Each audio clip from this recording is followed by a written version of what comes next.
Hello and welcome to this matrix presentation. My name is Jay Myers, Senior National Trainer for CoreLogic. Today, our topics covered are going to be listing input or ad edit from matrix, Smart Facts, a new feature, WPML, a mobile app, which is also a new feature. Then we're going to take you through the top questions and answers, followed by a quick matrix review. First, listing input can only now be done inside of Matrix. Look for the new Input tab across the top menu bar of Matrix, right between Market Reports and Links. Here's that tab I'm talking about, called Input. Now, you may see some things on my screen that you normally aren't going to see, so just ignore them. Let's just follow through and make sure we understand how to input listings, how to add photos, how to add attachments, and how to edit listings in Matrix. So you log into Matrix and you see your dashboard or your home page. From your home page, navigate to the Input tab and select Input. Once there, choose the appropriate option to start with, whether you're adding a new listing or editing an existing listing, which we'll get to in just a moment. First, add new. Click once. Next, choose the form that you're going to add the listing under. In this case, I'll use residential for the example today. And then you have two different ways to start a listing. One is to fill from a search. So basically what that means is if you have an existing ML number that you need to copy or clone from, you can type that number in the blank and say fill from, and that will populate some information into a blank form and give you a head start on filling out that information. That's not a common option. The more common option is starting with a blank listing. Click there. That will now open up our listing form in Matrix. Our form is made up of a piece of paper, let's say, with a front side and a back side. The General tab, let's consider that the front side. So everything here, as I scroll down, is the front side of the paper. Now, don't forget there's also a back side, and that's the tab called Rooms. Please make sure you fill out that side also, and don't forget, and we'll talk about why in just a moment. So think of Rooms as the back side of the piece of paper and General as the front side. So as we go through this, all of the required fields in Matrix are going to be highlighted in yellow. Simply fill in the required fields before you can make the listing an active listing. And then of course anything else that you may feel is pertinent in this listing. Any non-required fields, that is. So let's go ahead and just start this. I'm not going to fill out an entire form. I'm just going to go through and fill in some information. Now, the good thing is all the information that you're used to is here. There's no changes. So if you don't know what's under a list, just simply click on the little arrow and see what's there. So let's just say we're going to start with Butler County, and then we're going to put a price range in. Let's just do $399,000. Next, choose an area. We'll choose Adams Township. And then I'm going to go ahead and put in an address. Now, be careful here when you put in your address. Make sure your address is typed in the way you want it to look. In other words, if I type in all capitals under Village Drive, I'm going to get it looking all capitals on the form. If I type in uppercase and lowercase, I'm going to get that. So in this example, Village Drive, V is capitalized, D is capitalized, and the rest is lowercase. Now, before you move any farther, here's a little tip and trick I'd like to pass along to you. Now, you don't have to do this, but I would highly recommend it. Below the image that says Map Not Found, you will see some words. The first set of words say Get Latitude and Longitude from Address. Click there. When you click there, the property will then be plotted or mapped for you based on that address that you just put in. And you can see that here with a little marker on the map. Now, I also recommend that you double check to make sure that property is mapped where it's supposed to be. And the way you do that is you go right back again below the map, find the words Set Latitude Longitude Manually, and click there. What's going to happen is a little window is going to pop up and it's going to show you where that property is being mapped. And if you look closely, you can see the pin on top of that particular parcel. Now, for some of you, that may be all you need because you've been out there and you know it's kind of that corner lot, if you will. But if you want to make sure, just go over to the aerial views, and then if you'd like to zoom in, you can do that. You can make sure the pin is on top of the pin that it's supposed to be. So in this case here, you see the pin on top of the house. If that pin is not mapped in the proper place, you can move it. And to do that, find the option that says Place New Pin, click once, and place the pin somewhere else. Now keep in mind, because of the integration with our Realist tax program, whenever you click on a parcel, it will show you who owns that parcel. That's really kind of another third way to check, right? So again, if the pin is not correct, you can say Place New Pin, and you can place the pin on the appropriate box that it's supposed to be on, the box being the parcel line, if you will. So if you take the time to do that, that will ensure that your property is mapped in the correct location. And how does that benefit everybody? Well, it benefits you because the seller's house is mapped properly, and it also benefits buyers agents and clients that are looking at this property. When they go to the map, they will have no doubt that that property is placed directly where it is supposed to be. Now, one more little tip I'd like to share with you is that Matrix also uses Google Street Mapping where applicable.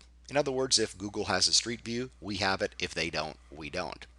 This particular property does, and I can tell because it says choose Google Street View right below. So when I click there, it's going to show me the Google Street View of that particular property that I am going to be listing. Now, we can't always control what Google does, so in this case, it kind of looks like we're listing a couple of trees, right? But the house we're listing is the house that's just over on the left over here. So personally, I would not leave that Google Street View available, so you have the opportunity to crop that picture and make the house that you're listing pop into the view that you see right here. Now again, this is something you don't have to do, but I would encourage you to do it. Then, when other buyers agents or clients are looking at the house, they will see the house that you're listing, not the two trees that Google took. And of course, you can also zoom in and zoom out if you need to crop it and make it look the way that you want to. Once you have the view set the way you want to, simply click OK, and now you've modified the Google Street View in the Matrix system. Now keep in mind you don't change that in Google, so if you were to Google that address right now, you would still see those two trees, but in Matrix, you would actually see the house. Again, these are things you don't have to do, but I strongly encourage you to do them to make mapping and the Google Street Views as accurate as you can. The rest of this is a form you fill out. Again, think about the front page of a paper. Here's your directions right here. Type in your directions. There's your character count right there. It'll tell you how many you have left. And then, of course, there's a spell check option. Continue down, filling in the rest of the forms as you go. Again, it's simple. Fill in the blanks. If you don't know what's there, click on it. Make the appropriate choice. Your public remarks and agent remarks are also down on the bottom with spell check available for you. Now, once you do that, make sure you go to the back side of the paper, and that's the room section. Click there. When you click on the room section, now you've got one more thing to do, and this is filling out the room types and the levels. Now, this is done because of NAR mandates. For RESO compliance, the data dictionary, we have to do this now. So what you're going to do is find the room type, click on the drop down. Let's start with master bedroom. Master bedroom happens to be on the main level. Make that selection, and if you want, you can type in the size or not. That's up to you. If there are more rooms, click the More option and then keep repeating. The second bedroom, let's say it happens to be on the upper level. Dimensions or not, that's up to you. Go to the next one and just simply keep adding in things as necessary. This will allow people to search for things like the master on the main, or how about an example of the laundry room that happens to be located in the basement? So make sure you go through and you fill in that information, and don't forget about that second tab, which is called rooms, again, like the flip side of the piece of paper. You can always go back and forth as you need to. Now, in any stage, if you want to see exactly where you are, in other words, how much you have to fill in yet, you can go down to the bottom of the page and you can click Validate. Validate will check your work and show you where you haven't filled in anything that's required. And you'll notice here that the general section has a red marker by it, and within that section you will see that there are required fields that I have not yet filled in on the form. Now, what I am trying to stress to you is this Rooms tab. I'm just going to remove all these rooms. So let's just say that I've done absolutely nothing here, okay? So when I do that and I validate, you're going to notice that it doesn't show that there's anything wrong with the Rooms tab. So it's very easy to forget that you need to go there because these are not required actions. So recommendation to you, when you're entering a listing and you see the two tabs, just go to the back side of the paper, do the room section first, knock that out, then go to the general tab and fill in most of the information. Then when you validate, you'll make sure that the rooms tab is already filled out because you did that first, and then you can fill in the rest of the information that you may have missed, as you can see here. So again, another trick I'd like to pass along to you.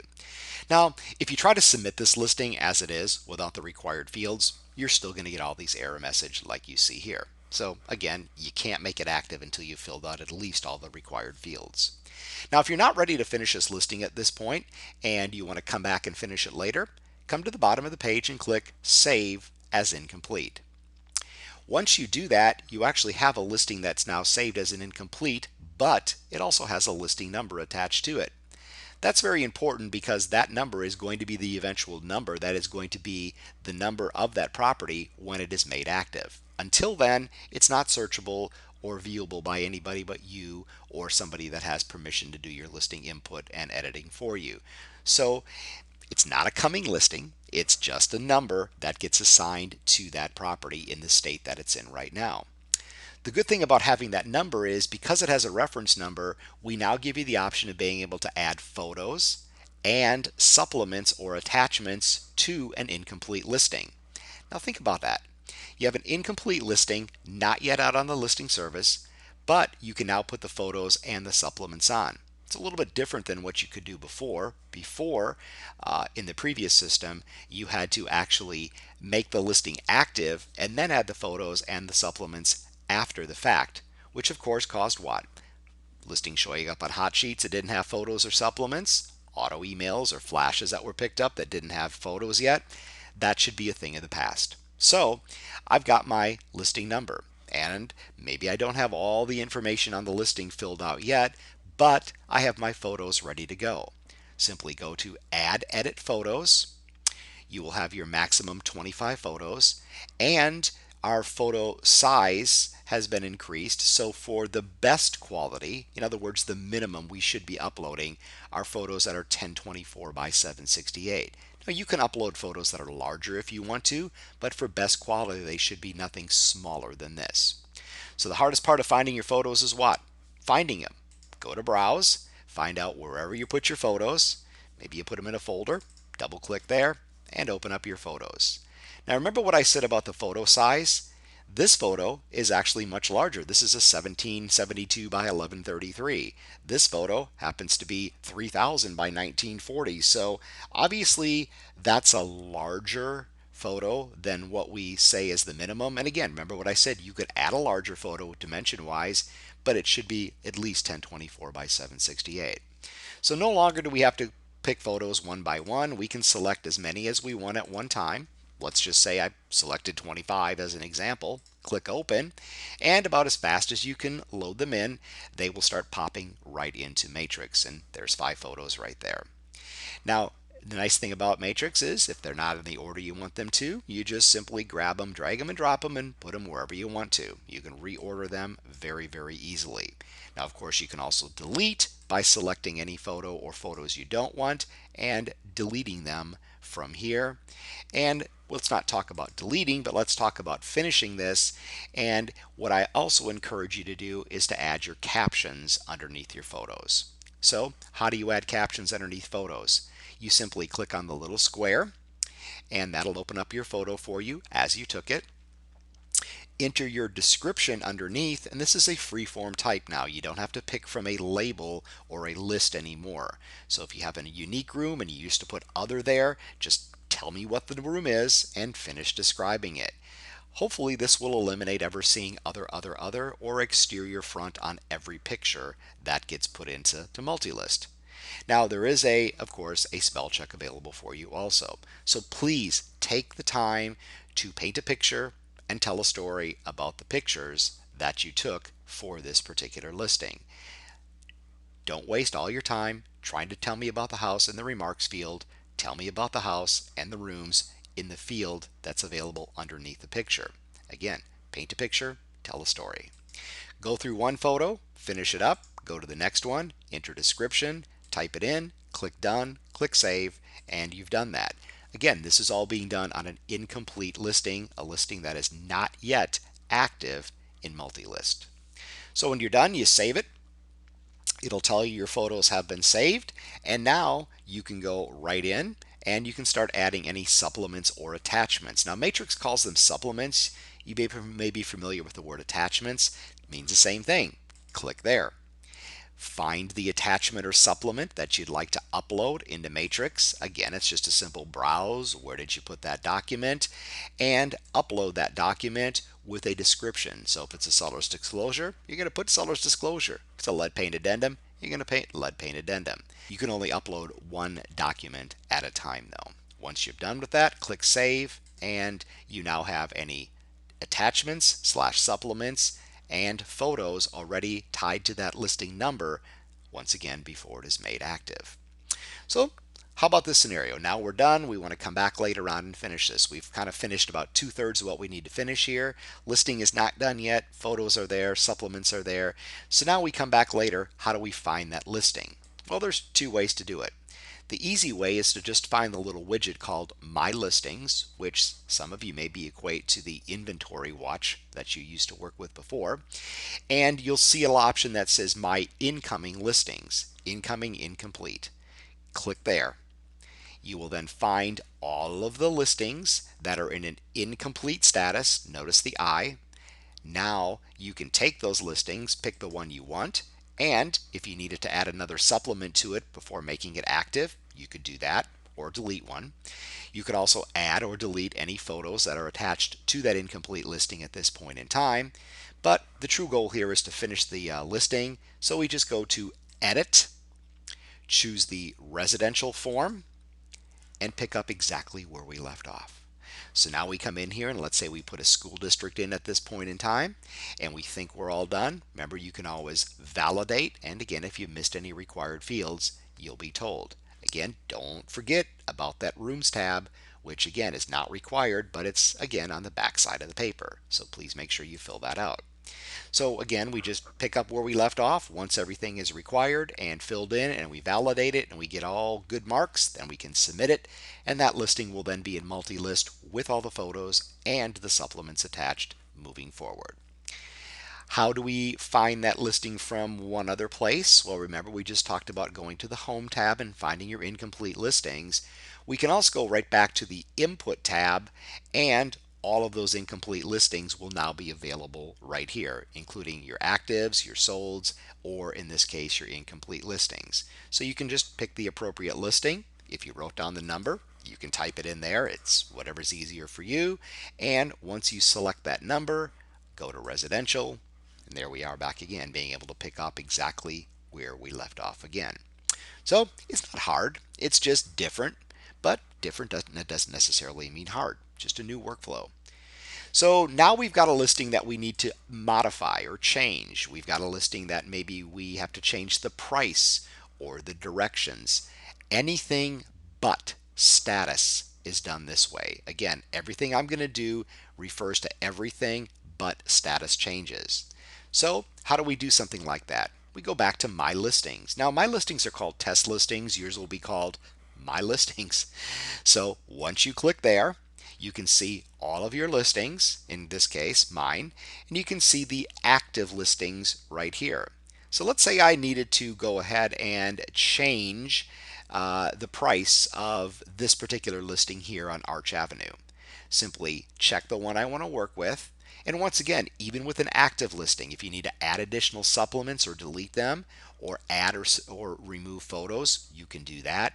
But again, the whole goal here is to change the price. So we're just going to pick it, go to Edit. When we go to edit, we're going to go right back into that listing again, and we're going to go ahead and change that price. We're also going to be able to go ahead and change the status if we need to, and here are all of the statuses that you see right over here. So again, you just simply come up, pick a listing from the list, click edit, go to the form that says residential, and again, if you want to drop the price, let's say you're dropping the price to, let's say $8.99 as an example. Change the price, click submit, and you're done. You now have a new price on that listing, but notice there's still required fields that have not been filled out, so you need to go ahead and finish those as needed. So if you're going to change anything other than a status, simply find the listing from your list, however you find it, go into the form and pick it up. What about status changes? That's easy too. Go right back to your listings, find your listings, click there, choose the one that you want to work with from the list, go to edit, and then you'll see all your status changes right here. Change to, change to, change to. Just click the option that makes sense, whatever you're doing, and then put in any required information if there is any, and click submit, and you can just change that status from one thing to another. So just to refresh, everything that is status related has its own options here. Everything else, you click back on the form, and that's where you update things like prices, directions, and things like that. We do have an entire help video on this. If you go to the help tab and under matrix video tutorials, you will see an input tutorial. It walks you through everything I walked through here in this video. Does it in about 7 minutes, so it's kind of quick and kind of fast, but once you understand the workflow, it's just a matter of just doing it, and from that point going forward, it'll become common like it has been in the past. So that's a quick look at listing input or add edit in the matrix system. Now, one thing we've also added on our agenda today is something called the Smart Facts option.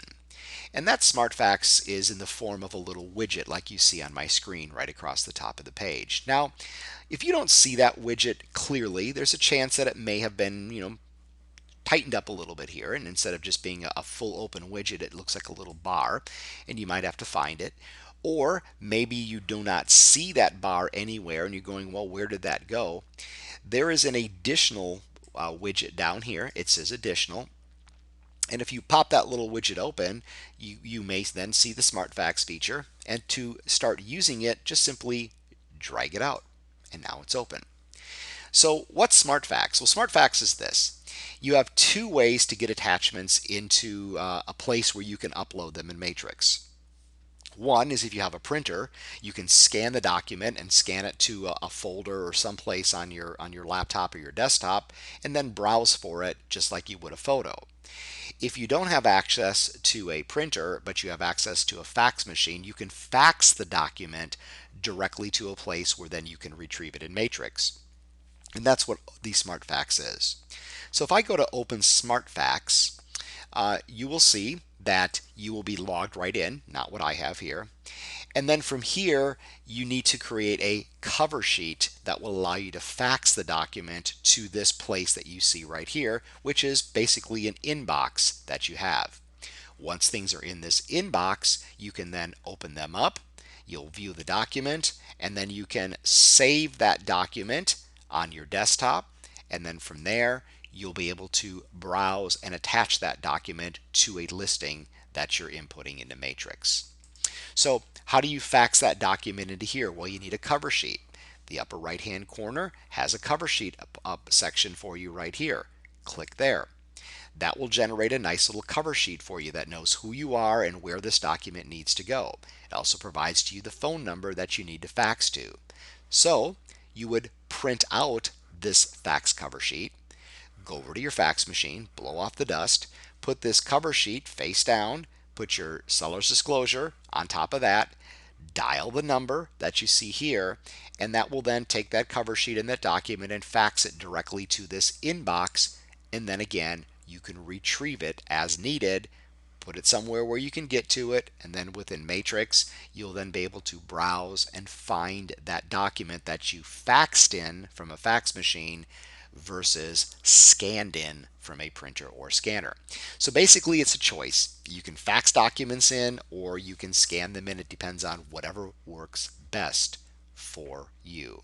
So that's the whole concept of the Smart Fax feature in the Matrix system. The next thing on our agenda we're going to talk about is we're going to talk about the mobile product that you have available to you in the Matrix system. Now, before we start, just a quick little session about what's the difference between a mobile product and, let's say, an app. Because the focus today is going to be on the app, but we're also not going to forget about the mobile product because Matrix is a website.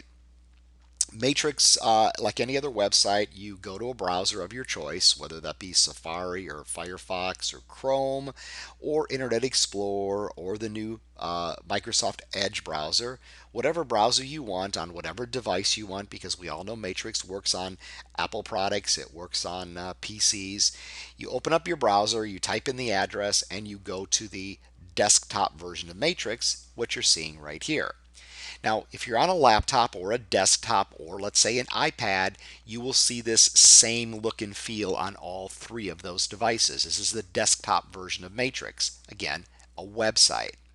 If you were to go to Matrix on a smartphone, let's say an iPhone, it would open up a mobile version of the website with less features and functionality that you see here. So again, keep that in mind. There's a mobile version and there's a desktop version of Matrix, the website. Matrix knows if you're coming into a smaller device like an iPhone, it'll give you the mobile device by default, but you can always go to the full version if you need to. And again, a mobile version does not have all the bells and whistles as the desktop version. So just keep that in mind, just like any other website today, mobile version and desktop version. But then we come over to the world of apps. Apps are things that you go to appropriate stores like iTunes or Google Play to get, and then you'll take those apps and you'll download them to your mobile device, and you have a little bit of a different experience, if you will. You know, if you've ever played an app before, let's say Angry Birds or Candy Crush as an example, you know what an app is. It's not a website, it's an app. So we have also brought an app into the mix. And this app is something that you will also have available to you as another tool in your toolbox. So the app I'm going to show you today is called GoMLS, and it's available to you now free of charge in either iTunes or Google Play. This app is currently available to more than 500,000 real estate professionals using their iPhones, iPads, or Google Android devices. It's free of charge. It gives agents and consumers access to in-depth listing and property data. Now, just like Matrix will give the agent views and the client views, that's the same way this app works. What's nice about this app is you can share it with your clients. So once you log in, you'll be able to choose which clients you want to send an invite to share this app with you. And then when they go and they download it from the appropriate store based on their device, whenever they log in, they will see your information branded on the app. So it's kind of like an app with a business card type attached to it, if you will. So there's many different ways to search. You can search by, listing number and other things like that. Again, it is limited because it is an app. Similar to a mobile device, there's not all the full functionality, but it's the true native app experience. The product also allows you to do a location-based search where you can find properties near where you actually have the device at that moment in time. So if you've ever done any location-based lookups on your smartphone while you're, driving around and you're looking for a particular store and you say, show me where the nearest store is based on where my device is, it'll give you the, reference point, and it'll also help you drive there. We can do that. So as an example, if you're with a client in a particular neighborhood or subdivision and you've just shown them a house and they like the neighborhood but they just don't like the particular house you're showing them for whatever reason, you can say, well, let's see if there's anything else available maybe within a mile of where we're standing right now, and the system will go out and find all the available properties based on their criteria within a mile of where you're standing. So it uses a location-based search to do that. You can draw lassos on the map, kind of like a modified Etch-a-Sketch. You can take your finger and draw circles on the map. You also get the street, hybrid, and satellite views. No Google Maps, but we're street, satellite, hybrid. Turn-by-turn driving directions. And if you have a listing that you see on the app, which is, your listings will also appear, you can send that or share that listing via text and email, or if you have Facebook or Twitter accounts, you can also post them to those appropriate items, also Facebook or Twitter. And again, there is an agent branded version for your consumer that you can share with them. And this is what it looks like basically on the different devices, an Android device, an iPad, or an iPhone. If you've ever gone into any of those other products that may be out there that have apps and went in and explored or played with those, this should be right up your alley because it's the way you do things is the same. This just is all full real estate information for you. Matrix feeds this app with the most current listing data. So here's a quick way at how you invite your clients or customers. You download the app. You can then go to your client list on your phone, which, by the way, all your clients or contacts also get brought over into this device. So you can simply click them, and when they get the link from you, they can install that app. Again, it will be branded with all of your agent information that they can see you every time they log in. Look at that. It is a real-time MLS search. So again, Matrix feeds this product. So the listing data is real-time, which is nice. It's not Matrix, it's an app, so there's less you can do with it, but it gives you the native app experience in real time. And again, think about this as another tool in your toolbox. Sometimes you may want to use the app, sometimes you may want to use the website. It's your choice. So a couple of features that are coming up, we're anticipating in the first quarter of 2016. Now, if you're listening to this in the first quarter already, be a little patient. They're coming. First thing is a limited edit capability from within the app. Now remember, if you go to Matrix as a website on your mobile device, you have full functionality, which means editing by default. But if you want to use the app and you need to edit something instead of going to the website, starting in the first quarter, we'll give you the ability to do things like change prices, edit remarks, and change statuses right in the native app experience. So it kind of grays the line between the website and the app just a little bit.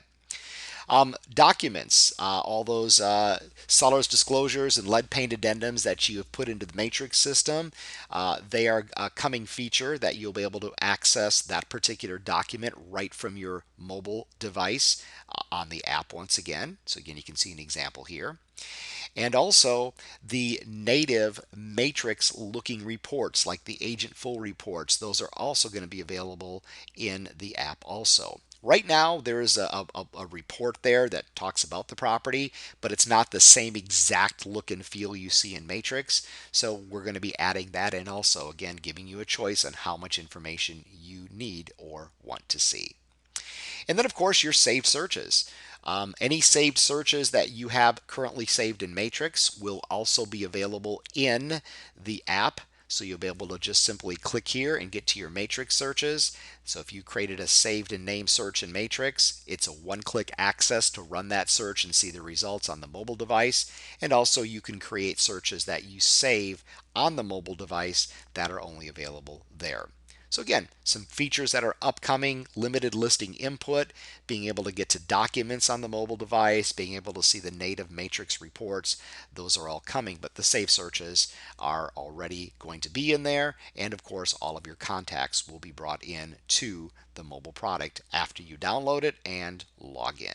And basically, I've been asked to go through and try to explain and answer some of those questions. And one of the questions that comes up a lot is, what's the difference between a hot sheet and a market watch? Well, on your homepage of Matrix, you have two widgets. One is called Market Watch and one is called Hot Sheet. The difference between them is, a hot sheet by default allows members to search all activity in the entire system.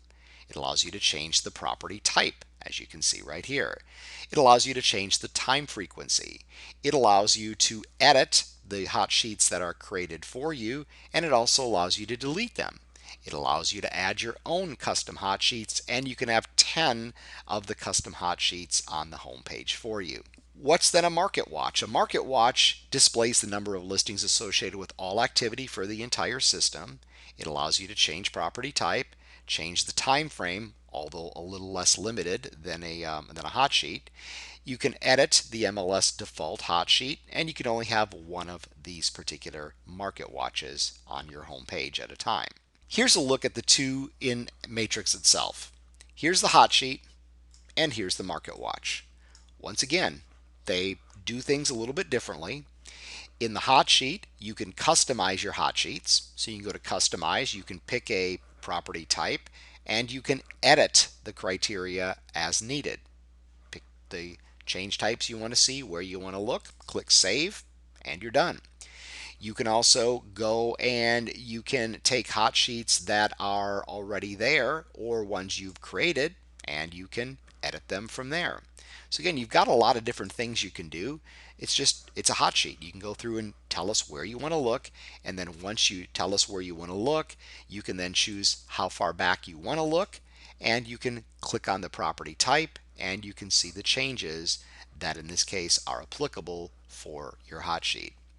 So I ran a hot sheet here. A couple of things just to point out. There's a couple of columns that are different than a standard one-line report. One of them is the change type, which tells you what happened in this case we have a decrease, an increase, a couple of new listings, couple sold, one expired, two expired, and one contingent. Whenever you see a price change, you'll see a percentage amount over here, like this one went down 0.92%. You can hover over the percentage and it'll show you what it was and what it is. So this one went from 328 down to 325. This one went from 469.8 to 469.7. And of course, you can always click on the MLS number of any one of these properties, and you can click on the little clock, and that'll get you to the same history that you see right here. So again, that's pretty much a hot sheet. So once you find a couple of properties you want to, share with your clients, you can always pick them, and of course you can email them or print them, or you can also get driving directions to them. So it's really nothing more than a search, but it comes from a hot sheet widget instead of a standard old fill in the blank criteria search. The Market Watch also allows you to do some customization. So again, you can customize this. Kind of looks familiar, right? Customize it, save it, you're done. But you can only customize that in one place. Each property type allows you to customize, but again, it's not where you can have multiple different hot sheets here.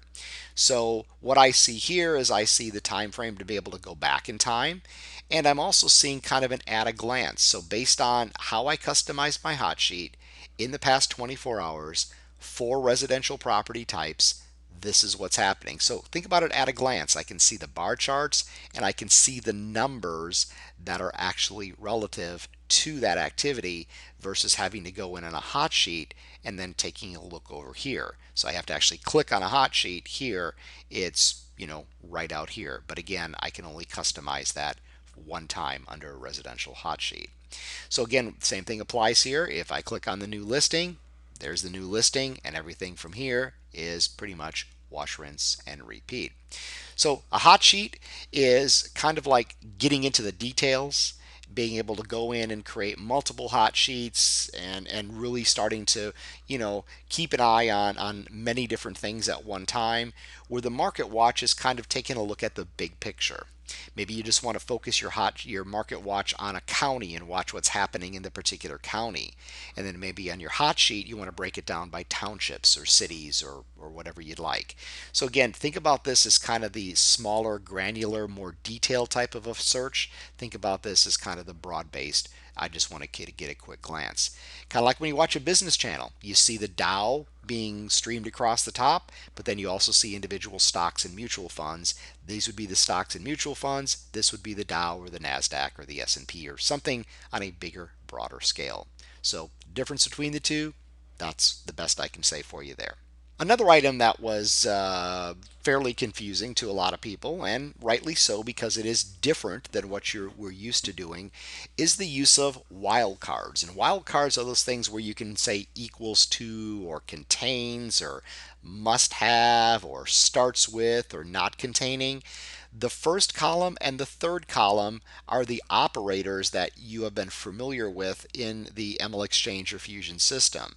The second and fourth column is how you do the same thing in Matrix. This has been posted for you on the WestPenn multi-list site, and it should be on the help screens in Matrix also. So you can use this as a cheat sheet if you want to, and see how I used to do it and how I need to do it in Matrix to make it work the same exact way. Let me show you a couple of practical uses here to kind of fill in the blanks a little bit more. So let's start out with something simple like an MLS number search. So if I know the number that I would like to use for a search, I can simply type it in, and again, multiple ones just separate with comma, click search, and pull up the property. So that's an equals to. And remember, when you click on a number and you get a property, you can click on the pictures, you can go through the pictures and see all the pretty photos, including, look at this, captioning underneath the photos. Remember what I talked about earlier about add edit and adding captions underneath the photos? Look at how nice that looks. Paint the picture, tell the story. Also, we can look at the listing history directly from here. And of course, we also have our maps that we can look at. So we can see where the property is located from the aerial views. We can also look at the property from the road views. And of course, we can also look at the Google Street Views if they are available. And there it is right there. So remember, you could always alter this in Add Edit, and maybe you want to show the depth of the lot, or maybe you just want to highlight the house. Again, that's something, remember, you can change. And also don't forget that because you have the realist integration, all these different boundaries are here. There's your flood zones right there. You can layer on, your neighborhoods and your unified school districts you can put on there, and you can see how they're mapped out here. So you've got all of that already in Matrix. You've also got your points of interests. You've also got your parcel characteristics. So you want to go through and just kind of say, how big are these lots? There's all the lot numbers right there. That's all stuff that we brought in from Realist. And if you want to look at trends, maybe you want to come in here and you want to look at the median sale price in this area. There's your green showing you that. And of course, if you zoom out a little bit more, it will show you, that median sale price. And again, kind of a paint by numbers map here. And you can see how the color variations are being placed on the map. And of course, you have your realist tax. Again, we'll just kind of go through this as a little refresher here, kind of kill two birds with one stone. Here's your realist tax information, which you can see. And you can also launch realist from here, run comps from here using MLS and tax data. You can get some charts and graphs, and you can also run the neighborhood demographic report also from here. So what I did is basically just pulled up a property by a number, typing in the exact number. But what happens though if you don't know the number? You wrote it down, but you started to write down the numbers and you find out, well, let me type in that one and run a search. Well, it brings up a property, but it's not the property that I was looking for because, that one was sold back in 1996, but I'm looking for an active property. So chances are you probably forgot to write a number down. And that's okay because you can then come in here and use those wildcards. So I can type in 107390 and put a little star after it. That says starts with. So when I do this, it's going to give me everything that starts with 107390, and that includes 00, 03, 02, 01.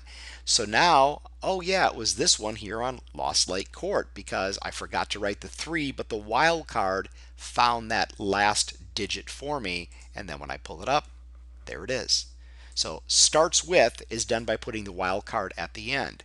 That also can apply if you don't know what the beginning number is. Again, we all write things down. We sometimes write them down quickly. So if I don't know what the first number is, I can put the star there and it'll show me everything that comes before that. And in this case, there's only a 1 because the ML numbers do not go start with 2. We're not that far on the path yet, so that's my only other option right there. And then if you really didn't write it down very good, you can always type in the star 07390, and of course you'll note that I'm missing the preceding 1 and the tailing 3, so I just say bracket this, show me everything that contains those sequence of numbers. That's the contain, star in front, star in the back, and look what I found. Every one of these numbers has 07390 in that sequence. Of course, I have a 1 at the front and an 8 at the end. Here I have, a 5 at the front, but nothing at the end because there's nothing after it. So that's how you can use the wildcards to your benefit for numbers. But what about using those wildcards in a regular old search? So let me go to a search, choose the residential search, and say, as an example, I'm working with a client who wants to find a Trex deck, a deck that has that Trex material. Well, so when I search for it, the chances are it's going to be in the remarks field because there's not a particular field that says type of decking. So how do I search for it? I go drop down to the bottom of the page where this gray line is, and if you think about how you used to do this in ML Exchange and Fusion, right? You went down to the bottom of the form, you said add field. Here you go add or remove, and you can add in that remarks field, moving it from the left to the right. Once you add it in there, it stays there the next time you come back, so you don't have to keep doing this. So now I'm going to search the remarks field, and I'm going to look for the word Trex, T-R-E-X, anywhere in the remarks field. So think about what I'm doing here. I'm doing a contains. Show me any remarks where the word Trex is contained in that field. I've got 114 matches. Click my results. It's going to go out and find me 114 different properties. And when I click on the first number in my list, down in the remarks field, you're going to see Trex before the word deck. So anywhere in that remarks field, it'll find the word Trex in all 114 properties that I have here because I said, show me where it contains that word. Now, don't make this mistake and just type in Trex because you get nothing.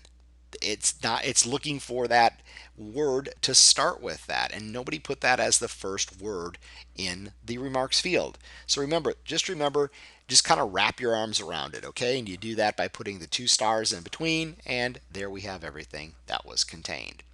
So how about an agent remark? Maybe we're looking for some type of financing. Maybe we're looking for USDA financing. Well, again, nothing, right? Because nobody started out as the first one. So wrap your arms around it, put the stars, and now you come up with 81 of them. And I go to my results, find a particular listing, and right down here you will see USDA. That was easy, right? What happens if you want to have USDA and FHA? Use the comma. So USDA, comma, FHA. Now when you use the comma, you're basically saying or. So now when I click my results, I'm going to get one or the other, and you can see here we have FHA, but we don't have USDA. Why? The comma was one or the other. So the question is, well, how do I get both of them? Don't use the comma. Comma now is and, must have both. Notice I went down to 11. So no comma means gotta have both. Get my results, pull up the first one, and right here, there's your FHA and there's your USDA. So the keys to remember are this. If you're looking for more than one thing and you have to have both of them, don't use the comma. If you are willing to take one or the other, or you may get both, use the comma. If you're looking for contains as one word, make sure you just use the brackets to go in between. That's how you use the wildcards. And that's exactly what you see right here on this slide. Couple of other things to knock out. The print button actually means you can email reports. Well, what does that mean? It means when you go and you pick a listing or group of listings from a search and you go down to the bottom of the screen, if you choose the print option, there is the ability to email as a PDF file certain reports, like your 3-up comparison, also known as your side-by-side report. So, email will go directly to the client portal. Your print button will allow you to email a PDF file. Client gets the email, they open a link, it's a PDF file that opens up that report. Remember, you can also print to PDF, which means it creates a PDF document that you can send as an attachment. And of course, when you go to print, there's also a print button, right? As you would expect. So what are rollouts? Well, rollouts are these. When you open up a listing in an agent report, at the bottom of the page, there's a little arrow, and the bottom of the page will roll out, in this case, property history for you to see. So in other words, you've got your agent report, and if you click on the little rollout, you will see this information down at the bottom of the screen. You can print that out if you check the little box, and it'll say print with rollouts, if any. So let's take a look at how that works. So I ran a search and came up with a couple of search results here. Now remember, in Matrix, just a little refresher, you can always get to your last 50 searches using this little drop-down list over here. But at the bottom of the screen, here are those little rollouts. Remember what I said? Roll it out, see the history, roll it back in. So it just gives you the ability to kind of look at everything very quickly. Now remember, you can always click on the little camera to get the history also, but sometimes it's a little easier just to do that. So I go to the print option at the bottom of the screen and click print. Now I'm going to pick my agent report and I'm going to say print with rollouts, if any. When I preview this now, before I print it, there's my agent report, and look what's at the bottom. There are the rollouts. So that's what a rollout is, and that's how you print with them. Now, of course, if you don't check the box and preview, notice there are no rollouts on the bottom. Either you want to print them or you don't. If you do, click there. If you don't click it. If you're printing out, let's say, a client report and you want to have a nice little header across the top, which is the same header you see on your client portal, by the way, you can check the box here. You can also choose the search criteria, preview it. Now you've got a branded client report, and you also see the search criteria at the bottom of the screen. Just keep in mind that all these little check boxes over here are just kind of add-ons. Do you want the agent header and footer? Yes or no.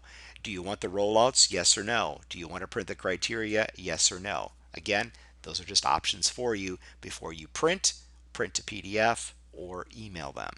And also note that you can choose multiple reports. So if you want a client full and a map, you can preview that. And there's the map on the bottom showing you the actual location of the property plus the client full report. And I know some of you like that little 3-up comparison report. So let me just go back to my agent single line, pick 3 properties from my list, go to print, choose the 3-up comparison, also known as the side-by-side report, and it's right there for you to look at. And then you can take it from here and print it, or you can save it and send it as an attachment.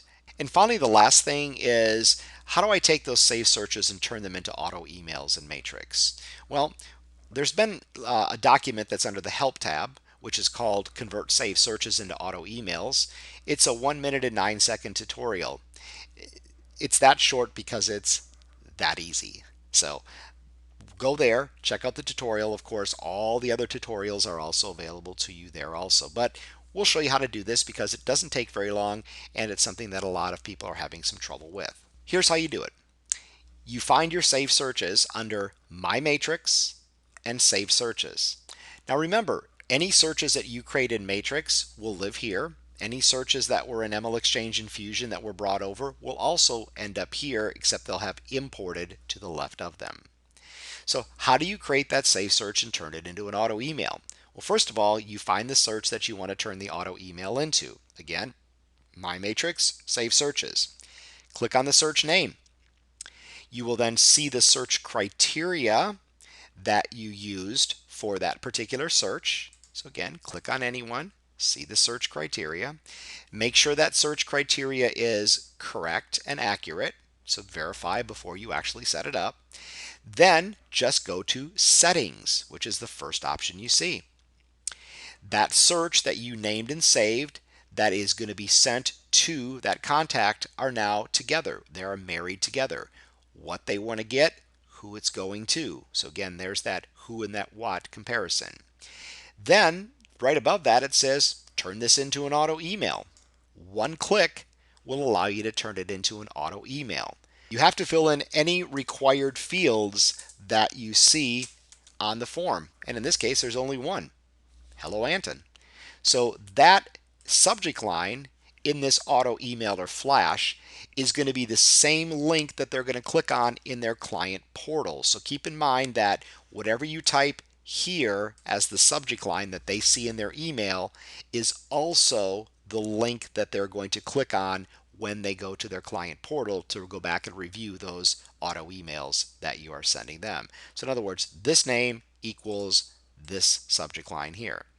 We've already filled out the welcome message for you, the reoccurring emails. You can add to those or change them if you want to, but if you don't want to, there's nothing you have to do. Your email signature is already in place if you've created it in Matrix, and the only thing left to do is just double check to make sure the frequency that you have that auto email or flash set up on works best for you and your client. Is that going to be an ASAP notify? Is that going to be a daily notify? Or is that going to be a monthly notify? If you're happy with once a day, if there happens to be any properties, just click save and you just turn that into an auto email. If you want to change the frequency, change it before you click and you just set up an auto email that fast. That's what that 1 minute and 9-second tutorial under the help documentation walks you through. Now you'll notice that your saved search now is no longer in your saved search list. Why? Because it's now an auto email. Where do you find it? My Matrix, auto email. And you'll now see it right there. So whenever you take a search and you turn it into an auto email, it goes from one bucket into the other bucket. Now, once you have an auto email set up, it's very easily to see if it's running as you expect it to. And here's how you tell. If there's a green box with an arrow, green circle with an arrow, and there's a check mark in it, everything is good. If there is a red circle, that means the auto email has either been disabled by you, the client has opted out, or it's just not running as it should be because something was turned off or opted out or something to that effect. So red like a stoplight means not good. Green is really good. And then you've got the in between, which happens to be the little circle without the checkbox in it. Keep in mind in Matrix that when you send an auto email out or set it up for the first time and you send it to a client, they actually have to click on that email for that process to start working. If they don't click that first email link that you sent them, the auto email is not started yet. It's a little bit different than what you may be used to. Before, in the previous ML Exchange and Fusion system, you could set up an auto email and it would start the process immediately. In Matrix, the client has to acknowledge that he or she wants to get those auto emails from you, and they get that by starting the process by clicking on that link in their email. Until they do that, the auto email is not running. As you can clearly see here, client must first click the email link already sent to activate it. It hasn't activated yet. If you notice that the client hasn't activated that link yet and you call them or email them or text them and ask them about it, and let's say they lost the link, just go right back to that search name and you can resend that welcome email once again to them and then have them check their email and click it to start the process once again. So a couple of differences right there. Again, the anti-spamming laws, are a little bit tougher. We need to make sure that they're willing to accept those auto emails from you. They have to click on the link to acknowledge it. And of course, as you would expect, they can always opt out or unsubscribe from you if they would like to do that. So once they get that auto email from you, what's going to happen next? Well, they're going to get their email, they're going to click on the link, and they're going to open up the properties inside of the client portal for them to now view. So what happens is that they get a different look and feel, which is the client portal, which is basically a new way of holding information and sharing it with them. They get to choose the information they want to see in any report, whether it's a client report, a flyer, a split view. So when you send an email, you don't pick the view. The client gets to pick the one that works best for them. In this case, this is this nice little split view you see here. If they find something that you've sent them they like, they can always click on the number. Once again, this is being displayed in a client view, and they can check it or multiple properties, and they can send you a quick email and say, hey Jay, read that property, like it, let me have some more information. Remember, they can always go through the pictures just like you can, and they can also look at the map just like you can. Keep in mind they do not get all of those layers like you do. They just get points of interest, but they do get the Google Street Views and they get the road views also. If they're a little more interactive, remember they can always save things as a favorite, a possibility, or a reject, which then puts it into the buckets you see up here for safekeeping. And they can also add notes if they want to. All of those notes, all of those saved properties are on their main page. All the notes are here. And in Matrix, you can see those notes and you can respond back to them and collaborate back and forth. Everything you send them, whether it's a listing, driving directions, statistics, CMAs, all live inside of the client portal. So yes, they still get an email, which they can keep in their inbox if they want to, but they really don't need to, because whenever an email gets sent to them, the portal is again the place where all those emails and reports are archived. Now, remember, your client can bookmark this, they can save it as a favorite, they can create a shortcut for it, because everything you send from this point going forward is going to be accessible after the fact inside of the client portal. Kind of like a one-stop shop for your client, kind of like a little website. Everything lives here. Reports, emails, notes, auto emails, all of that is right here. And remember, the portal gets created the first time that you send an email to a client out of Matrix. We create the portal. It's up to you to brand it the way you want to. And again, all that branding is done under My Matrix and Settings, and under the Help tab. We actually have a whole video on the client portal configuration right here. So you can make that look the way you want to, and it'll basically be then the storehouse for all that information. And the last thing about the portal, which is new, is not only can you have all those reports and notes and auto emails go there, but your client now can also run a search from the portal. So what they're doing on a lot of other third-party websites out there is running searches. They can now click here. They can go out and say, hey, I want to look for Washington County properties that are priced between 600 and, I don't know, let's say 800,000 dollars that are residential, and they can go out there and run their own search. They can see the properties. It's a direct MLS search. Keep in mind that they're only seeing them in the client views. And then if they see something they like, once again, they can send you a quick email. If they see a couple of properties, say, hey, Jay, I did this search on my own. I now want to send you those properties that I found. This is what they do elsewhere, right? Or they can also categorize them as favorites, possibilities, and rejects as needed from there. So you're giving them something that they're doing somewhere else, but remember, when they're doing the searches, they're always seeing your branding in your portal right across the top of the page. And the ones that are a little more adventurous, they can actually come out and they can draw a search if they want to. They can save that search and give it a name. So we'll just call this one name 1 as an example. And now, anytime they want to come back 24 hours a day, 7 days a week to their portal, they now have a search called whatever they named it. They can click on it and they can monitor what's going on with the properties based on their search criteria that they picked in the world that they want to see. If they have a search they want to delete, they can also delete it directly from here, and they can delete their searches. So they now have the capability to do their own searches, name and save up to 5 unique searches that they can do on their own. They can get the auto emails that you're sending them with agreed upon criteria. They can see all of those direct emails and reports, and they can also have all those notes that they can send back and forth to you. So that's the client portal and what happens whenever you send an email out of Matrix. And just to kind of clean up a couple of quick things, under My Matrix, remember, there's where your contacts are. Make sure they're all there. You do have an add button to add a contact. You can also import and export if needed. And remember, anytime that you click on a contact's name from the list, you can see the details about that contact. You can see how many times they've been in their client portal and what they've done. You can see if they've created any searches on their portal, and you can look at those searches to see exactly where they are looking on their own. You can see any auto emails that you've got set up for them and how they're running. And if you've got a CMA set up for them, you can get to that CMA from here. And the sent emails. Matrix also captures every email that you sent to this person, what time it was sent, what type of an email, what was contained into that email, and whether or not they viewed that email.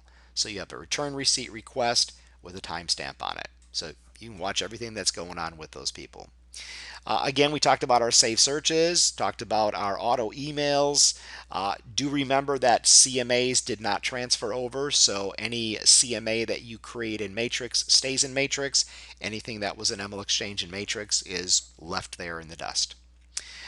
My information, double check to make sure all your information is correct. If it's not, make sure you let Multilist know, because anything you change here does not change back in your member record. Anything you change or alter here only appears in Matrix. And then while you're in here under the settings, you will notice there's an email signature. You can click there and you can set up your own custom email signature, which allows you to bring in your photo if you want to, or company logo. Again, that is up to you. And then for those of you that have created an agent web page in the old ML Exchange Infusion system, when you go to My Matrix and Settings, there's an agent web page link, and you can go through and recreate that email, that site, that website here. You do have to recreate it. And if any of you have a website that you created in ML Exchange Infusion, that you have another domain that you're using, let's say JCells Pennsylvania points to that website, you're going to have to repoint it to this new address here, which is this whole line right here, just like you had to do before. And that way it'll be pointing to this one, not to the old one. And it depends on how much level of effort you put into it. You can copy and paste a bunch of stuff in here. If you know HTML, you can copy and paste it into here if you want to, which kind of looks like that. And then you can take a look at those websites and use them from there. So again, that's up to you. If you have one of those, that's what it'll look like. And then when you actually publish it out, this is what your website looks like. Again, if you know the HTML, you can make it look like that. And from your website that you can create for free in Matrix, they can also do searches from there, like I showed you just a moment ago. So again, if you have one of those, that's your option there. And under the help screen, we do have all of that stuff here for you to look at. And also if you go into the training guides, it'll walk you through how to do all of that stuff there. So that's kind of our tutorial today. We went through the new add edit procedures, how to add listings, how to edit them, how to add photos, how to add supplements.